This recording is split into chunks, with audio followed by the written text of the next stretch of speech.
So hi guys, welcome back to my YouTube channel Arihant lecturer. Guys, आज की इस video में हम बात करेंगे टोटल 6 टॉपिक पे। ठीक है, अगर आप भी 10th या 12th के छात्र हो, ठीक है, तो आपको ये वीडियो शुरू से लेकर अंत तक देख लेना, क्योंकि ये आपकी बोर्ड एग्जाम की बात है। ठीक है, अगर आप इस वीडियो को शुरू से अंत तक देख लेते तो आपको बोर्ड एग्जाम में 10 से 15 नंबर एक्स्ट्रा यानी ज़्यादा मिलने वाले हैं। ठीक है, तो मैं कहता हूं कि अगर आप देखो, बोर्ड का जो सवाल होता है, रिजल्ट की जो सवाल होती है, वो जिंदगी भर का सवाल होता है। तो उसको आपको पूरा का पूरा अच्छा मार्क्स लाने के लिए क्या करना है, वीडियो को शुरू से लेकर अंत तक 10 से 15 मिनट, ठीक है, निकाल कर इस वीडियो को आप जरूर देख लो। सबसे पहले बात करेंगे कि बोर्ड परीक्षा की कॉपी मिलते ही सबसे पहले आपको क्या करना है। यानी जब भी बोर्ड की कॉपी मिलती है तो आपको सबसे पहला काम उसमें क्या करना है, ये चीजें आज की इस वीडियो में हम देखेंगे। और बोर्ड के अगर प्रश्न पत्र में, ठीक है, जो क्वेश्चन पेपर आपको मिलता है, चाहे वो हिंदी का हो, चाहे इंग्लिश का हो, चाहे मैथ का हो, चाहे जिस भी सब्जेक्ट का हो, ठीक है, अगर उसमें आपको पहला, दूसरा, तीसरा क्वेश्चन नहीं आ रहा है, प्रश्न का उत्तर नहीं आना है, तो आपको फिर शुरुआत कहाँ से करनी है कि टीचर भी खुश हो जाए और आपको नंबर भी मिल जाए। ठीक है, क्योंकि जो टीचर होता है ना, वो सीरियल से प्रश्नों को करने पर खुश होता है, क्योंकि टीचर को पर कॉपी चेक करने का पैसा मिलता है। ठीक है, तो ये चीजें मैं आगे बात करूंगा, अभी पूरी इसकी डिटेल्स। इसके बाद नेक्स्ट है कि बोर्ड एग्जाम में प्रश्नों के उत्तर आपको कैसे लिखना स्टार्ट करना है कि टीचर खुश हो जाए और आपको नंबरों की बरसात कर दे। ठीक है, और नेक्स्ट टॉपिक इस वीडियो में हम बात करेंगे कि अगर बोर्ड में आपने बी कॉपी लिया, सी कॉपी लिया, डी कॉपी लिया, ठीक है, तो आपको क्या क्या सावधानियां बरतनी है। कभी कभी ऐसा होता है कि आपने बी कॉपी लिया, सी कॉपी लिया, डी कॉपी लिया और आपको केवल ए कॉपी के ही नंबर मिलते हैं। ठीक है, तो ऐसे में बच्चे क्या गलती करते हैं कि उसको केवल ए नंबर मिलते हैं, एक के ही नंबर मिलते हैं, यानी केवल 20 से 30 नंबर मिल जाते हैं, और जो BCD कॉपी में लिखे होते हैं 40 मार्क्स के, ये कट जाते हैं, ये नंबर मिलते ही नहीं है। तो क्या गलती वो कर देते हैं अपने कॉपी में कि उनको ये नंबर खोना पड़ जाता है। ठीक है, अब आप भी कहोगे कि यार मैंने आज देखो, बोर्ड एग्जाम देने के बाद स्टूडेंट बहुत ज्यादा पश्चाताप होते हैं, बहुत सारे कमेंट आते हैं, सर ये वीडियो मैंने पहले देख लिया होता तो काश हमारे नंबर इतने नहीं आते। ठीक है, मेरे नंबर इतने कम नहीं आते। तो इसीलिए मैं कहता हूँ कि वीडियो देखो 8 से 10 मिनट की होगी, छोटी सी होगी, लेकिन इसको अंत तक देख लेते हो तो ये आपके जीवन की बात होती है। ठीक है गाइस, तो देखो, आप रिजल्ट आता तो बच्चे कहते हैं सर ये वीडियो मैंने पहले देखा होता तो आज मेरे 8 से 10 अंक बढ़ जाते। मैंने पूरी प्रश्न पत्र को करके आया था, बट एक टॉपर को ज्यादा नंबर मिला है, हमें नहीं मिला है। हमारे नंबर कहाँ कटते हैं, नंबर क्यों काटे जाते हैं। ठीक है, और देखो यही चीजें हैं। और बोर्ड एग्जाम की कॉपी में अपना नाम लिखे कि नहीं, बहुत सारे बच्चों की ये क्वेश्चन होते हैं। एग्जाम में सिर्फ कितने, वो कौन से पेन का आपको यूज करना है, ठीक है, ये चीजें मैं बताऊंगा। और किस कंपनी का पेन सबसे ज्यादा बेटर होता है लिखने के लिए, कौन सी कंपनी का पेन धोखा नहीं देता है, ये चीजें बात करेंगे। नेक्स्ट है कि एग्जाम में किसी भी प्रश्न का उत्तर आपको नहीं आता, या आधा आता है, या बिल्कुल नहीं आता, तो उस सिचुएशन में हमें क्या करना है, उसके उत्तर लिखने हैं या नहीं लिखने हैं। नेक्स्ट हमारा है कि बोर्ड एग्जाम में कब, कहाँ, क्यों, किस टाइप के क्वेश्चन पर नंबर को काट लिए जाते हैं। तो इसकी हम देख लेते हैं क्या है कि बोर्ड एग्जाम की कॉपी मिलती सबसे पहले आपको क्या करना है, इस चीज के बारे में हम देखेंगे। तो गाइस, यहाँ पे जो पहला टॉपिक है मेरा कि बोर्ड एग्जाम कॉपी मिलने के बाद हमें क्या करना है। सबसे पहले तो आपको अपने 10 अंकों का रोल नंबर अच्छे तरीके से याद करके रखना है, क्योंकि ये चीजें आपको लिखना है और ये आपकी आईडी कार्ड में मिलेगा। ठीक है, तो आप अपने 10 अंकों का रोल नंबर अच्छी तरीके से याद कर लेना। अंकों में अगेन आपको शब्दों में लिखना है, जैसे यहाँ पे 2 लिखा है तो आपको 2 लिखना है, बिना कामे दिए, फिर 2 लिखना है, फिर 4 लिखना है। ठीक है, इसे भी अच्छी तरीके से लिखकर प्रैक्टिस करना है, नहीं कॉपी में ये सब चीजें भरना है। एंड आपको सब्जेक्ट भरना है, जैसे यहाँ पे सब्जेक्ट हिंदी है तो हिंदी भर दो, जो भी सब्जेक्ट आपको हिंदी इसी तरह से भर देना है। यहाँ पे पेपर कोड होता है जो ऊपर रहता है 829, ठीक है, DD आप भर दो, जो भी पेपर कोड आपको भरना है। दिनांक एवं पाली भरना है, परीक्षा केंद्र का नाम, जो कि आपको आईडी कार्ड पे ही मिल जाता है। एंड आपको पूरे पेज पर क्या करना है कि ये कॉपी जो होती है ना, एग्जाम से पहले दे दी जाती है। ठीक है, कुछ देर पहले, 15 मिनट पहले दे दी जाती है, ताकि आप अपने नाम पता, ये रोल नंबर वगैरह सब कुछ लिख लो। और आपको खाली नहीं बैठना है, इतना चीज लिखने के बाद मेन काम आपको करना है पूरे पेज पर एक स्केल से ज्यादा की दूरी लेकर इस तरह से लाइनिंग कर लेनी। ठीक है, लाइन खींच लेना है, यानी ये वाली लाइन खींचना है जो मैं आपको दिखा दूं यहाँ पे, ये वाली लाइन आपको पूरे बोर्ड के पेपर में खींच लेना है। ठीक है, समय रहेगा तो, समय रहता है तो ऐसे लाइन खींच लेना है। ठीक है, तो ये चीजें आपको कर लेना है। एंड नेक्स्ट जो हम टॉपिक की बात करेंगे, हमारा दूसरा टॉपिक ये है। ठीक है, ये दूसरा वाला टॉपिक है कि बोर्ड की प्रश्न पत्र में पहला, दूसरा, तीसरा क्वेश्चन मुझे नहीं आ रहा है, उत्तर उसका नहीं आ रहा, तो हमें कहाँ से शुरुआत करनी। ठीक है, इसे हम देखेंगे। यहाँ पे अगर आपको बोर्ड एग्जाम के पेपर में पहला, दूसरा, तीसरा और चौथा क्वेश्चन का आंसर नहीं पता है, बिल्कुल नहीं पता है, ठीक है, बिल्कुल पता नहीं, तो उसका आंसर हमें कैसे लिखना है कि हमें फुल मार्क्स मिले। ठीक है, देखो अगर आपको पहला, दूसरा, तीसरा, चौथा क्वेश्चन का आंसर नहीं आ रहा है और आपको बोर्ड एग्जाम के पेपर में जहां से आता है वहीं से आपको शुरू कर देना है। ठीक है, जहां से भी क्वेश्चन के आंसर आ रहा है वहीं से शुरू कर दो, नंबर आपको पूरे मिलेंगे। लेकिन जो टीचर खुश होता है ना, वो सीरियल से क्वेश्चन के आंसर करने पर खुश होता है। अगर जैसे आपको पहला क्वेश्चन आ रहा है, दूसरा नहीं आ रहा है, तीसरा आ रहा है, ठीक है, तो आप दूसरे के लिए आप जैसे कि 25 वर्ड लिमिट दे रखा है, 50 वर्ड दे रखा है, 150 दे रखा है वर्ड लिमिट, यानी शब्दों का जो सीमा दे रखा है वो दिए रखा है, उसी के हिसाब से आप पेज छोड़ दो। ठीक है, पेज छोड़ने के बाद जब पूरी कॉपी लिख लो तो उस पर दिमाग अस्थिर करके समय मिलता है तो उसके आंसर लिखो। ठीक है, लेकिन ये छोड़ना रिस्क होता है, पता नहीं आप बाद में आपको समय नहीं मिला तो आप इसके क्वेश्चन के आंसर छोड़ दोगे तो वहां पे सादा कॉपी हो जाएगी, जो कि देखने में अच्छा नहीं लगता है। ठीक है, तो इन सब चीजों का आपको ध्यान देना है कि प्रश्नों को सीरियल से करने की कोशिश करो, और ये चीजें मान लो आप कि जो भी प्रत्येक खंड के प्रश्नों को सीरियल से करें। ठीक है, जैसे कि खंड अ होता है, खंड ब होता है, तो इन सभी के प्रश्नों को क्या करना है, सीरियल से करना है। ठीक है, क्योंकि सीरियल से, जैसे आपने खंड अ शुरू किया तो इसके सभी प्रश्नों को सीरियल से करते जाइए। ठीक है, इस तरह से अगर आपने जैसे कि साइंस हो गया तो इसमें कई खंड में भी, जैसे खंड अ में भी ना, इसमें क्या होता है, उपखंड होता है, उपखंड क, उपखंड ख, उपखंड ग, तो इन सभी के क्वेश्चन को सीरियल से कोशिश करो।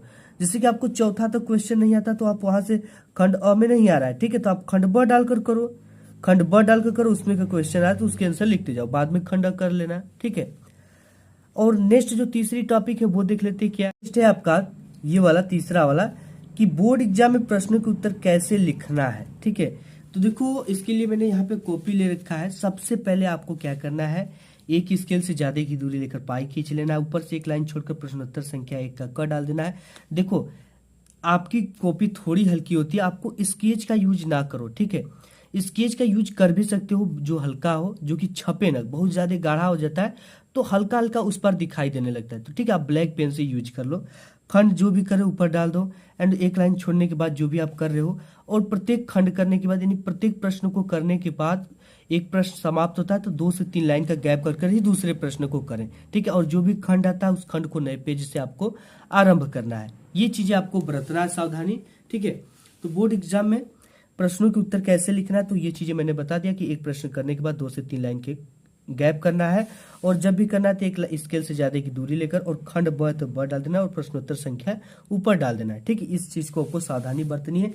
एंड यहाँ पे है कि अगर बोर्ड में बी, सी, डी कॉपी लिया है तो क्या हमें सावधानियां बरतनी है। ठीक है, तो ये चीजें हम देख लेते हैं। अगर आपने भी अपने बोर्ड में बी कॉपी लिया है, सी कॉपी लिया है, डी कॉपी लिया है, तो आपको सबसे पहले कॉपी तो भर लेना है।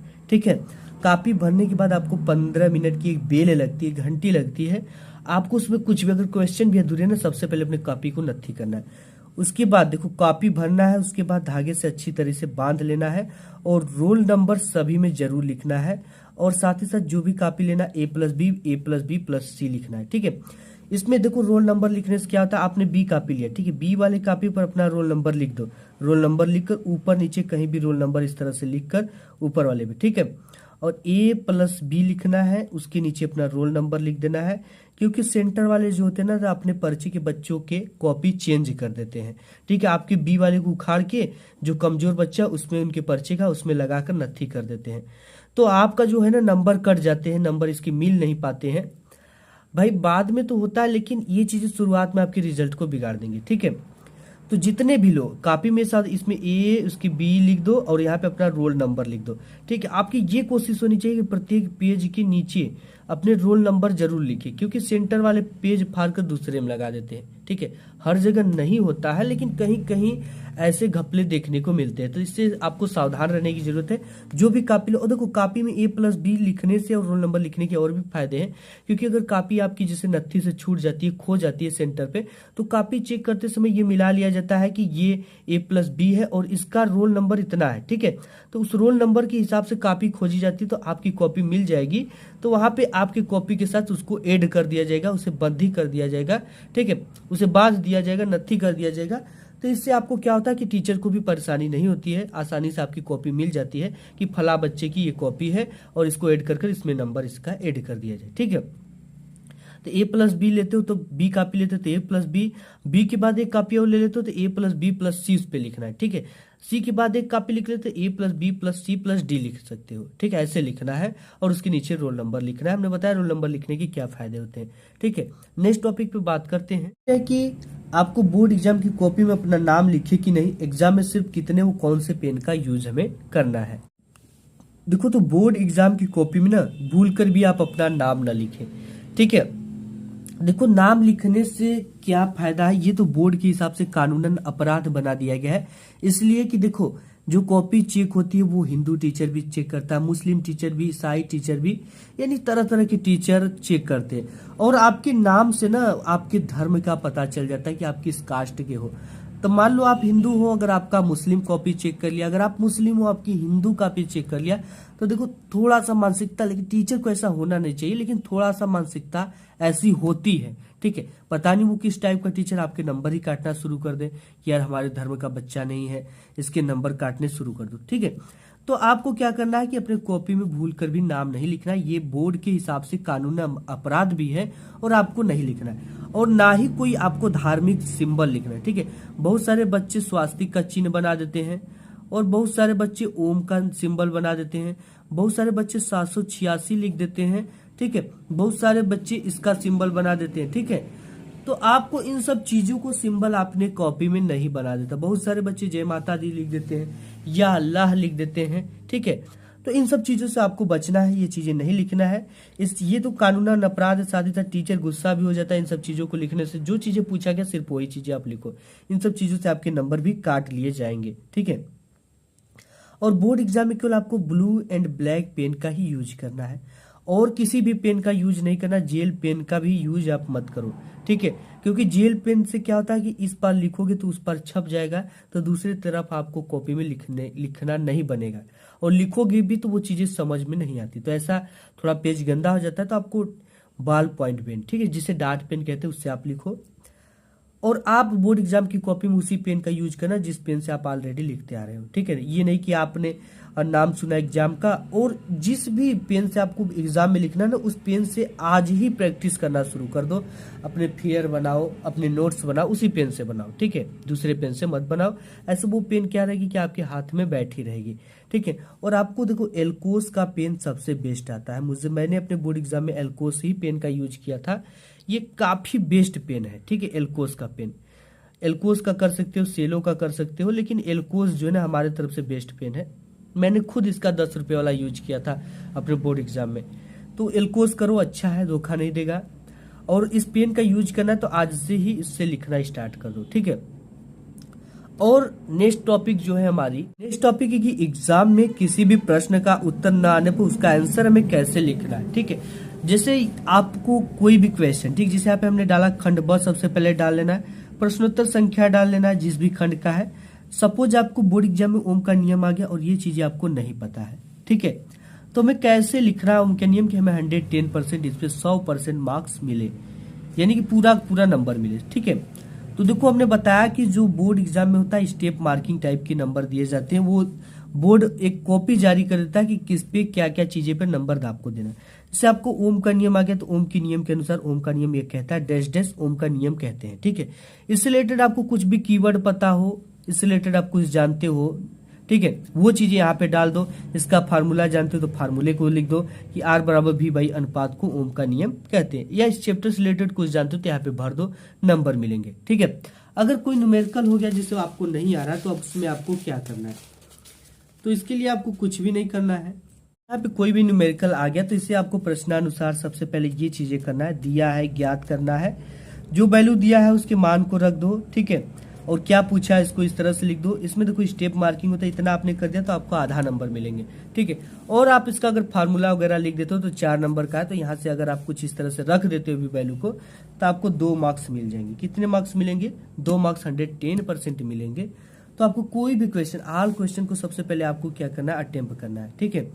सभी क्वेश्चन को आपको अटेम्प्ट करना है, क्योंकि कोई भी क्वेश्चन छोड़ना नहीं। छोड़ दोगे तो 0 नंबर मिल जाएगा, लेकिन कुछ ना कुछ उससे रिलेटेड कीवर्ड बनाकर लिखोगे तो 4 नंबर का है तो 2 नंबर, 1 नंबर, 1.5 नंबर आपको 110% मिलेंगे, ठीक है। और लास्ट टॉपिक की बात कर लेते हैं। लास्ट टॉपिक हमारा है कि बोर्ड एग्जाम में कब, कहाँ और क्यों और किस टाइप के क्वेश्चन पर नंबर काटे जाते हैं, सबसे इंपॉर्टेंट चीज है।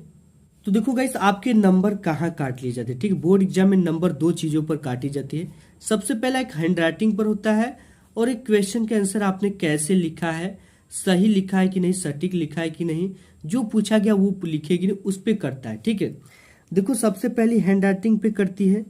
अगर आपकी हैंड राइटिंग बहुत ज्यादा पुअर, देखो हैंड राइटिंग भी कई प्रकार, एक पुअर होता है, ठीक है, एक एवरेज हैंड राइटिंग होती है, जो कि हमारी हैंड राइटिंग एवरेज है, और एक बेस्ट होती है, ठीक है।